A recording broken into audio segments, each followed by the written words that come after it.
Okay, let's try that again. Now that I got everything plugged in properly. Welcome back. Today, we're turning this rectangular tube into subframe connectors.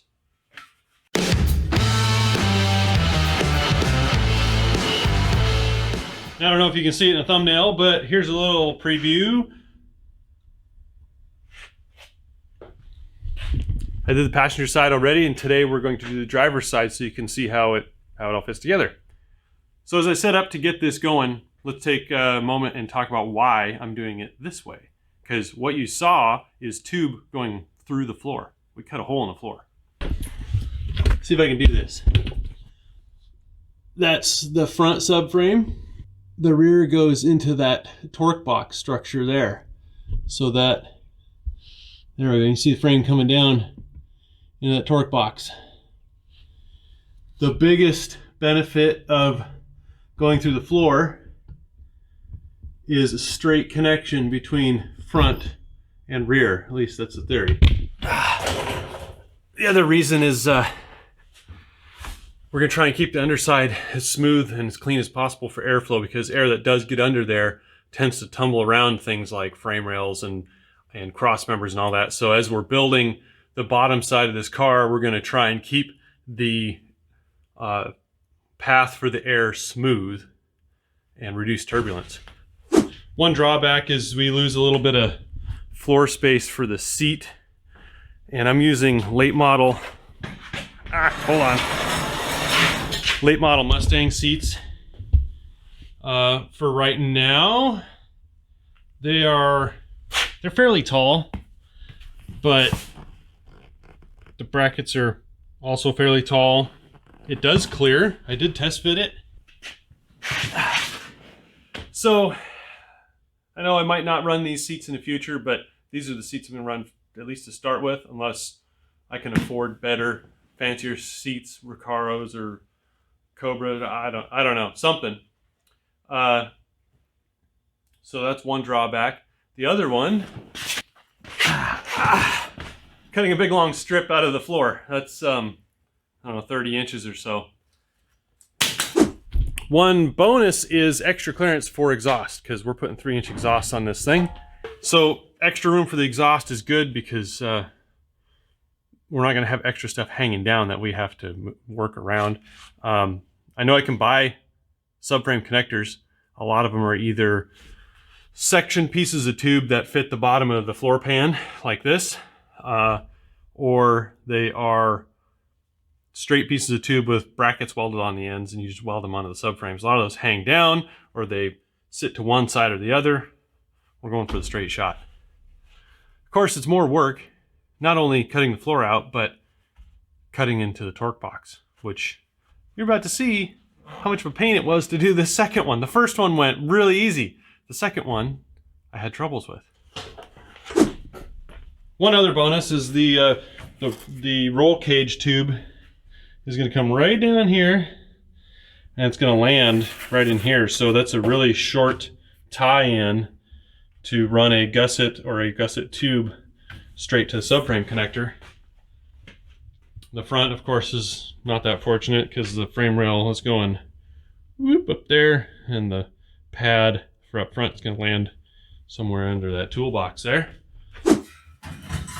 We'll start off with this piece of tube here, which I have already marked out according to the cuts I made on that tube over there. I will get these cut up roughly. I'm going to leave them a little long, and we'll get a hole cut into this torque box back here. We'll get the short tube set in there, and we will line up the long tube, and we will mark the floor, and we will cut the floor.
Okay, I've been messing with this for a few minutes now. I let it run for like 10 minutes and it didn't really make much pressure. I don't think it has any compression left, so I'll turn it on and turn it off and you can hear it freewheel at the end.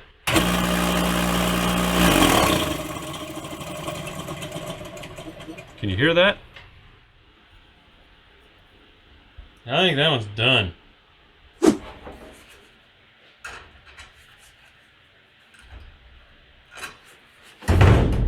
Now what?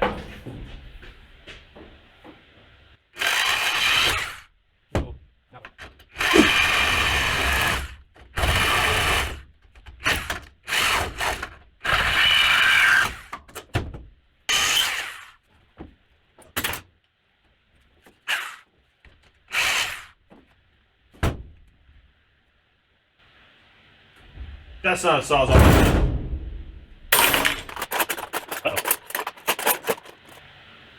As you can see, I modified this once before. I actually took material off of here to make it a shorter height blade. So this is where I would be using this burr bit right here to come in and get, there's a sheet metal wall right here. I can touch it with my finger. And I took this on that side and I just burr bit over to touch it and then trim right up flush with it. It made a really nice opening, but we're just gonna have to cut it with the Sawzall, and then I guess I'll use the file. Dang.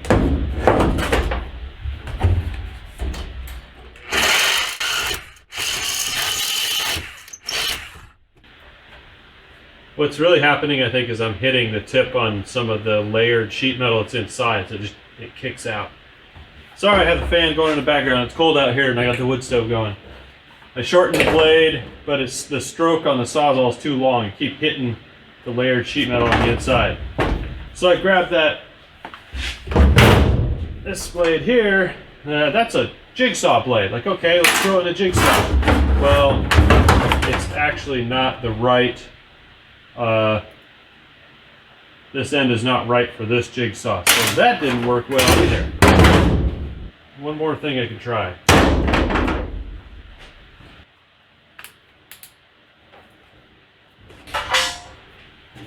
Well, I'm sorry, little drill. You've been through a lot over the years, and the way today is going, it doesn't look promising for tools.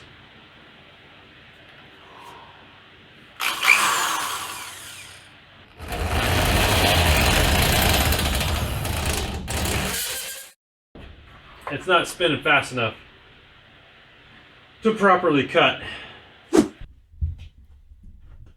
Alright, so I went and I got the smallest cutting wheel I had for my grinder.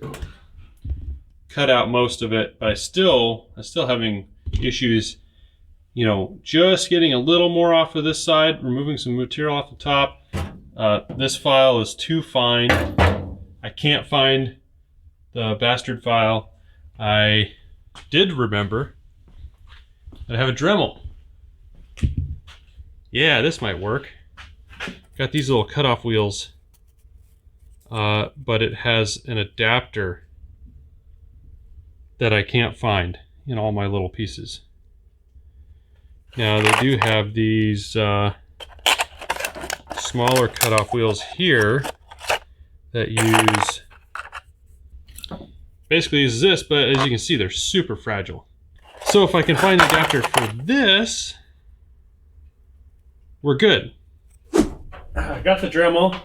This is not the cutoff wheel I wanted, because this is not the arbor that I wanted, but I did realize I had this bigger, thicker cutoff wheel for the smaller arbor. So I tried it a little bit. It's okay. We're gonna be real careful. Okay. I think I better go back to the Sawzall and just do what I can and only use that for just touching up the end, because that was ridiculous.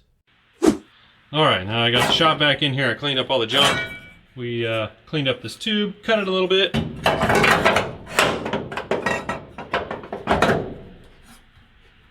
And it just fits. Come on, there we go. Right there. That's where it's supposed to sit.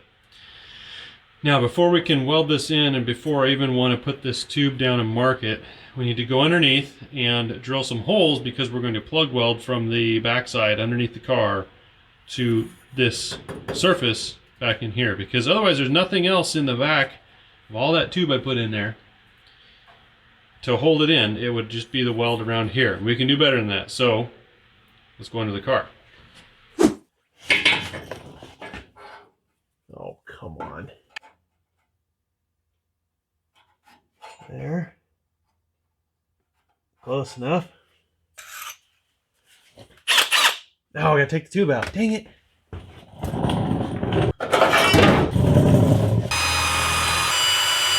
No, I gotta get close with this because the chassis table's in the way.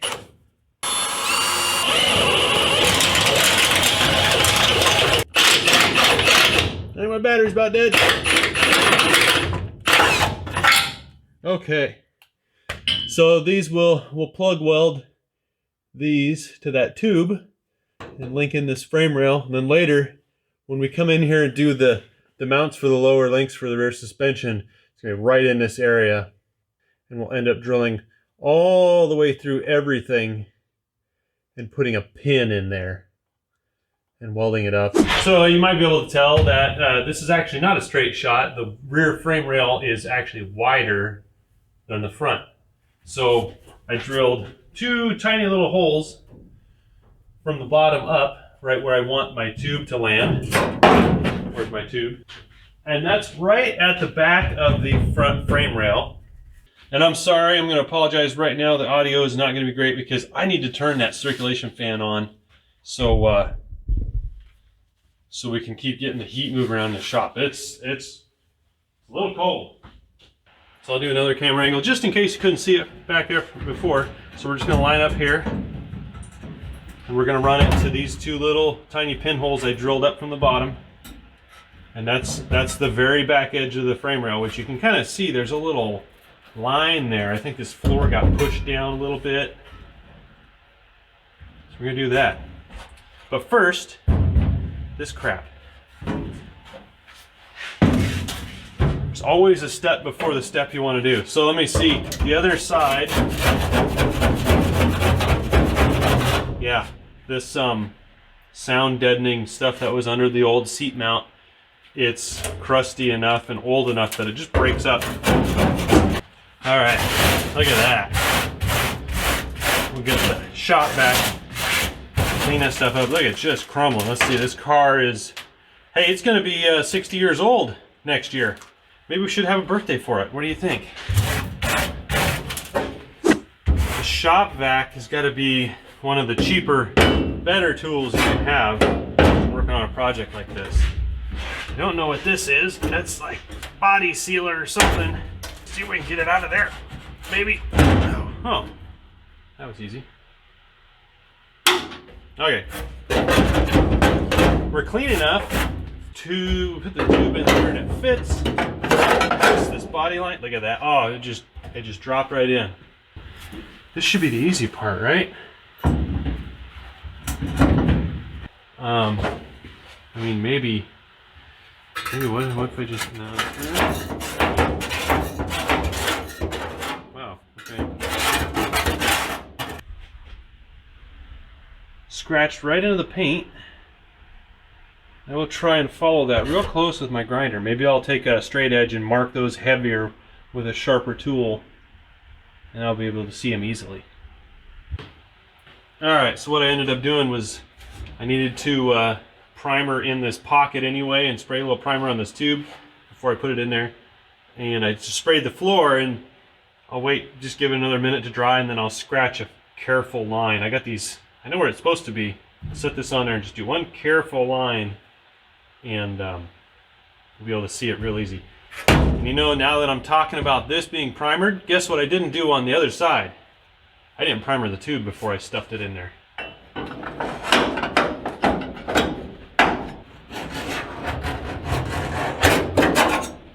Okay, and we're going to stop here. So everything past this end, it doesn't touch the tube. This is actually below the tube, so that side I had to re-weld back in. Now I can cut this side out.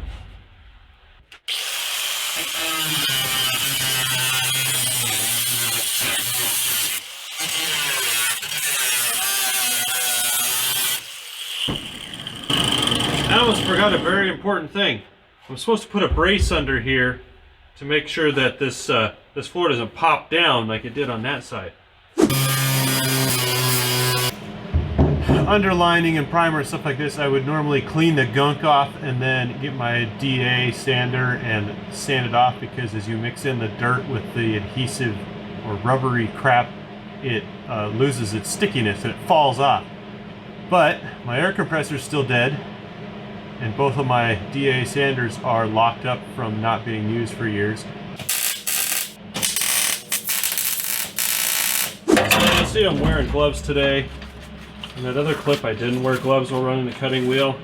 Generally, the rule around power rotary equipment is you don't wear gloves, because they could get caught up in the tool, in this case, the cutting wheel, and it could pull your hand in or wrap up or whatever. Some people wear gloves all the time. I just saw Mike's video over at MKS where he was using a wire wheel and it almost dug into his hand, except for he was wearing gloves, so you know, that wasn't a problem. Gloves saved his skin that time. Today it's cold enough out here that I'm more concerned about losing feeling in my fingers from cold and not being able to feel what I'm doing properly. Or maybe I'm just being a wuss, and I don't know. Safety third.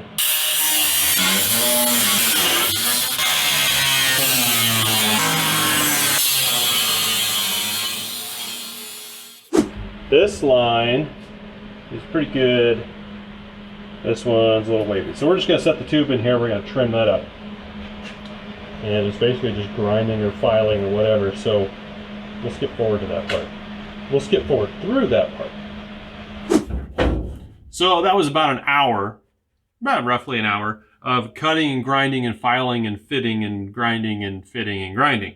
That's why I tend to cut things long.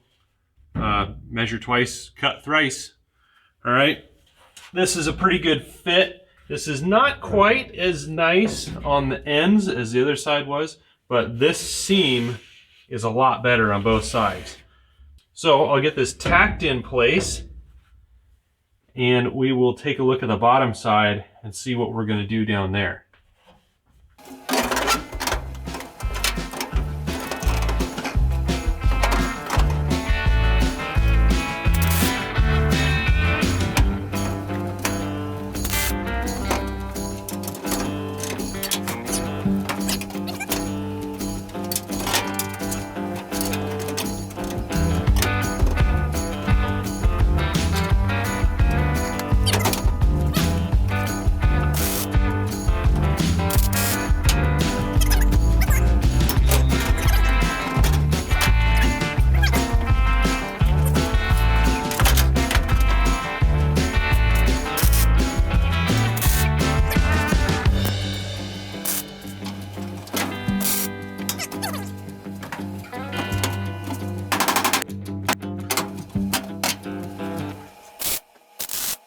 So here's what we got down here. This tube is thinner than the frame rail.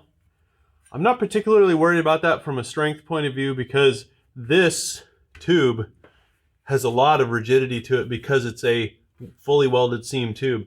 This is a, what they would call a hat section, where you get a flange here and a flange here. If you were to take this off the car, it's open on the top. It's not really, it's not a tube. This is thicker than this. This is plenty strong. This is a plate I made up for the other side, which actually fits pretty well here. I think it actually, if we take that nub off of there, it would fit better on this side than the other side. So this is going to go here, I think. I just decided. And then we will have a match on this other side, and then the bottom we will box in a strip somewhere, you know, probably the end here, and maybe we'll do the old fish mouth on the end. Before we cut that, I'm going to double check how that works just to make sure. And yeah, I really like this. This is better here than it is on the other side of the car. Now this is the back end where we drilled those holes before. I can see that primered tube in there. The problem here is, what I ran into on this side is that tube does not sit perfectly straight because this bottom flange to the side flange is not a 90. It's like 91. So we do have a little bit of a gap. And when I worked on that side over there, I could not figure out a way to bring it in nicely without caving in part of the tube. So I gently tapped it with a hammer to bring some of the material closer, and then we filled it with weld. And I did it in stages and tried not to overheat. And you're probably looking up my nose the whole time I was saying that. A lot of this frame rail is actually galvanized. I did not know that. Maybe I'll get you up here and you can see on the front, but when I was, you can see this is kind of gray, right? This is kind of gray right here. That's that zinc coating from being galvanized. This side, I saw a little bit of green fire when I was welding it, and you just got to be real careful welding this old stuff. You don't know how they made it all the time. It's not always obvious. The zinc plated stuff or galvanized stuff that smoke is toxic. You do not want to breathe that. So you got to be real intentional about how you weld it, where your airflow is, and you know, how much space you have when you're in there welding. Even if you're welding nuts and bolts to your car, if you're using zinc plated nuts or bolts as studs or weld nuts, that stuff is not good. Don't breathe it. So I think I'll spend the rest of the afternoon tacking that tube in place and figuring out how I'm going to weld this time to get a little better looking weld, hopefully a stronger weld than this passenger side one. Like I said before, this passenger side one, I'm going to have to do some grinding and re-welding because I don't like some of those seams that are in there. I'm going to get the plates made up for the front so we can attach the tube to the front frame rail, and I will get these holes welded up in the back of the car too.